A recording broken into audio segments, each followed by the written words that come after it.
The Miracle Mets go all the way at SHEA. This is News 4 New York with Chuck Scarborough and Sue Simmons.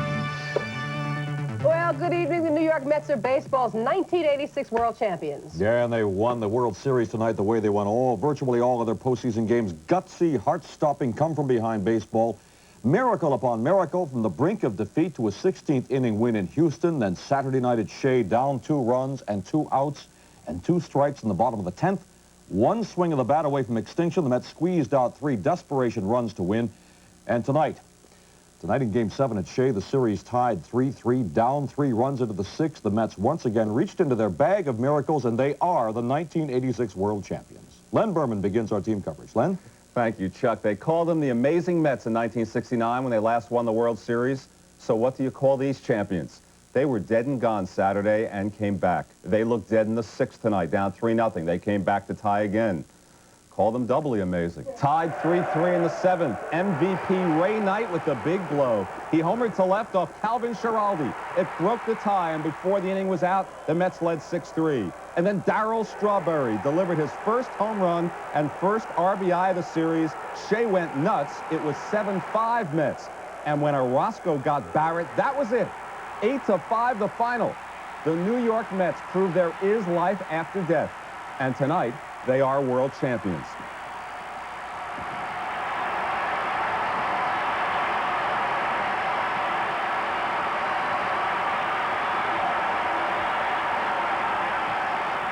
And please be kind to any Red Sox fan you encounter. They've been in 4 World Series since they last won with Babe Ruth in 1918. All 4 series went 7 games. They lost all 4. Doubly amazing. And I'll have a lot more later on. They may have lost, but they gave us an awful lot of exciting baseball, too. Yeah. Hats off to the Red Sox. I don't think I'm going to forget Wade Boggs' tears. That was heartbreaking. It all came down to this, though. Just one more win for the Mets gave them and New York City a world championship, something to brag about. News 4's Mike Taibbi and John Miller are standing by at SHEA. First, let's go to Mike. Mike? Yeah, Sue, you're looking now at the lights over the infield in SHEA Stadium, the last bank of lights that's on. They will go off soon for the last time in this glorious 1986 baseball season. But the heat that those lights will generate and that the tenants of this ballpark will generate will warm the hearts of Mets fans all winter long. And that's not chauvinism, it's a statement of fact. This team was installed as the favorite last year when they were coming in second last year in the Eastern Division. In spring training, in the early part of this year when they broke out way in front, they were the favorites, they were unbeatable. But they learned, as they got into the playoffs, that it wasn't that easy.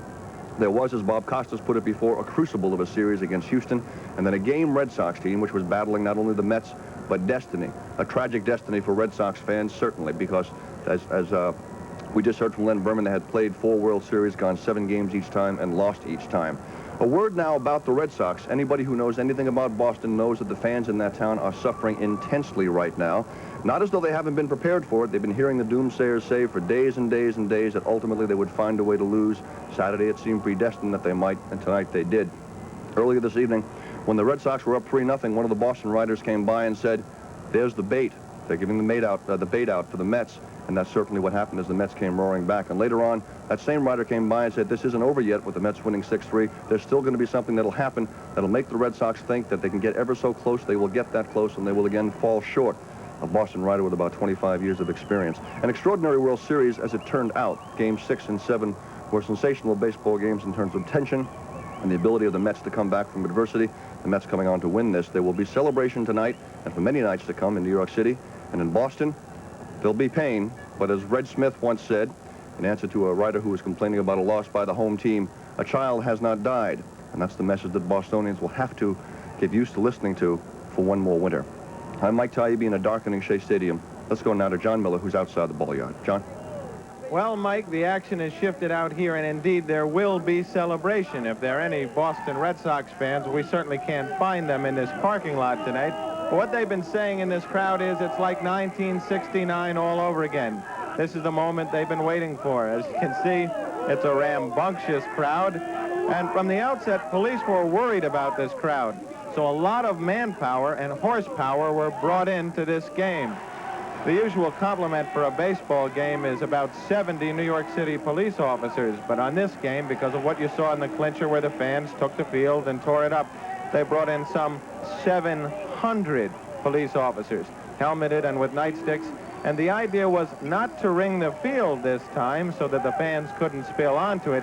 The idea was to ring the outside of the field, actually putting cops in the stands. Jokingly, the chief said, we're going to fight them high. Of course, they didn't really have to fight them at all. Ultimately, there were, I think, only one arrest for disorderly conduct. The arrests that were made tonight, which is about 5, generally had to do with people in the parking lot. Now, near the end of the game, someone threw a smoke bomb onto the field. That halted the game briefly. No one was arrested for that act, but it was something less spectacular than the recent parachuting we saw. So finally, when the game did end, the police department brought on some 80 cops on horseback. 80 cops on horseback. And while a couple of stragglers managed to get on the field, those cops on horseback, by the way, the tab for that has been picked up by the Mets, did manage to ring the field and cause enough of a visual deterrent, along with the cops who were in the stands, so that they were able to keep the field, not to the point just that the fans didn't take the field, but to the point that the Mets actually came back to the field after the fans started to leave and were able to drink champagne on the mound. So they had their own private celebration. But to talk about this crowd here, they're pretty excited and they're happy. What do you guys say? All right, the Mets are fantastic! Yeah. Well, there you go. The scene at SHEA Stadium, an obviously very happy crowd for their miracle makers. Back to you.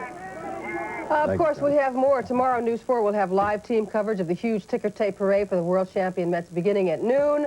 More after this. Tonight, News 4 New York is sponsored by Amtrak Metroliner.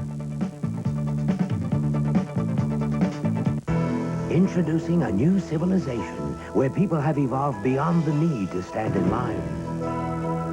Mastered the art of being served when they wish. Developed technology for continuous communications. And conquered space for work and relaxation.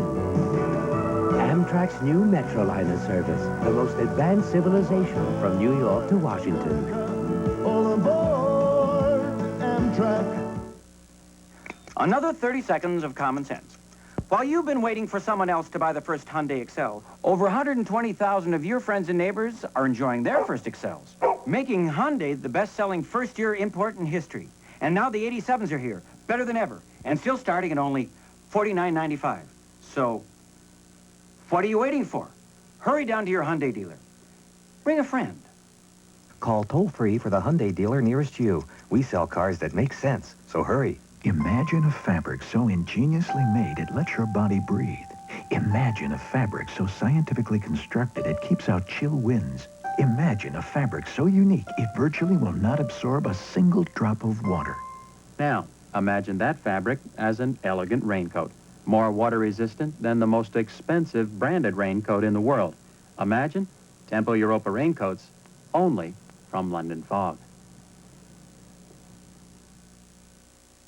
To get away from hard rock or sleepy elevator music, come to the station that specializes in songs to sing along with.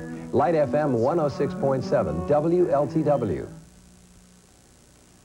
Continuing the Mets story. Tonight it's champagne for the champions, a celebration certainly suited for the world's best baseball team, and that indeed they proved tonight. Sal Marciano is in the locker room right now, the Mets locker room, of course, and we're going to go to him. Sal? Thank you, Chuck, and we're in the midst of a party here in the Mets clubhouse. Gary Carter is with me. An obvious question has to be, you're down 3-0, one hit until the 6th, and this team put it together with the rally. Well, we really did, Sal, and that's the way it was all year for us. We just never died as a team. We had our backs up against the wall, if you remember, against Houston, and we came back in that ball game. Here we were down 2 games to nothing. We did the inevitable, went into Boston, won 2 out of 3 there, and now we're here, and we're the world champions. We're enjoying it, we're celebrating, and that's really what it's all about. We may not get Ray Knight on the air here, but I understand he's been named most valuable player, and that is an incredible story unto itself. Yes, it is, and the comeback player of the year as well. Ray had a fantastic year for us, a great series, and everybody played such a large part of this series, and as far as I'm concerned, we're all MVPs because we just did it all together, and that's what it's all about. We're the world champions, and that's really all that matters. Congratulations. See you at the parade tomorrow, All right, Gary. With me is Roger McDowell, who gets the win in relief, even though you watched the game on the bench. Yeah, I'll take it any way I can get it. You know, Jesse comes in, does a fantastic job, and shoot, I screwed away with the win, but we'll take it because we just won in the end. That's all that matters. Okay, thanks very much. Okay. Congratulations. Okay, we'll have more from the clubhouse. One more, Lee Mazzilli. Another great story. Lee Mazzilli, picked up by the Mets in early August, went down to the minors so he could stay in the organization, was brought up in the World Series in Game 6. He comes through with a pinch hit single. Tonight he started the big rally with a pinch hit single in the 6th inning. Well, I might have started it, Sal, but I'll tell you what, 23 other guys finished that rally for us, and we did it as a team. That's it. I think Brooklyn exploded when you got your pinch single tonight. I think 55,000 people in the stadium exploded. But anytime you can contribute to a team that's going to be the champions of the world, it is so gratifying. It is unbelievable. For me, it's just like a Cinderella story, and I got the glass slipper right now. That's it. It can't be any better. And drink that champagne from the glass slipper, too. Congratulations. Okay. All right, we'll have more from the Mets clubhouse. Let's get back to the studio. All right, thank you, Sal. Thank you. Of course, for Mets fans, there is only one story tonight. That is the Mets story, but there is other news. A former military technician who wanted to get back to the Air Force for kicking him out of the Air Force is in jail tonight under arrest on spy charges. Alan John Davies allegedly tried to pass missile defense secrets to the Soviets to, quote, burn the government. Justice Department officials say Davies called the Soviet consulate in San Francisco to offer the information, but the call was intercepted by FBI agents who posed as Soviets and snared Davies. Davies was involuntarily discharged from the Air Force in June of 1984 for poor job performance. Sue? President Reagan set in motion his major offensive in the war on drugs today by signing the new anti-drug law. With his signature, the president puts almost $2 billion to work in federal programs and in hiring hundreds of enforcement officers. Penalties on most serious convictions are also raised under the new law. President Reagan calls it the vaccine that is going to end the drug epidemic. President Reagan also signed an executive order today that starts up the Anti-Apartheid Act. Under it, business between the U.S. and South Africa will be drastically cut. President Reagan opposed the act, but Congress overrode him. Governor Cuomo tonight is rethinking his demand that a supporter of Louis Farrakhan join his debate with GOP challenger Andrew O'Rourke. Cuomo says that he is asking Leonora Fulani how she agrees or disagrees with black Muslim leader. O'Rourke already said he won't appear with the New Alliance candidate because of her link to Farrakhan, a man O'Rourke calls a hate monger. This woman and her party do not belong on the same platform with the great Democratic Party and the Republican Party, and I am surprised and shocked that the governor of this state You condemn all the evil people for the bad things. I'm asking her, do you agree with those bad things? If she says yes, then you can condemn her. You can have a field day. The public TV debate is set for Saturday night in Albany. Tonight, O'Rourke and Right-to-Life candidate Dennis Dillon agreed to separate 15-minute interviews instead of sharing the platform with Fulani. In another round of ceremonies honoring the Statue of Liberty's 100th birthday, 80 Americans today were awarded Medals of Liberty. The medals were intended to placate ethnic groups who felt left out of Liberty Weekend. Many of the more celebrated recipients failed to show up, but enough did to make it a stirring event. With the winners on the dais, Andy Williams sang for the guests, among them former baseball star Joe DiMaggio, developer Donald Trump, and former boxing champ Muhammad Ali. The statue's real centennial will be observed tomorrow with another ceremony for invited guests at the foot of Miss Liberty. As we continue on News 4, more on those miracle Mets, the 1986 world champions. We'll hear from Len, Sal, and Marv when we return.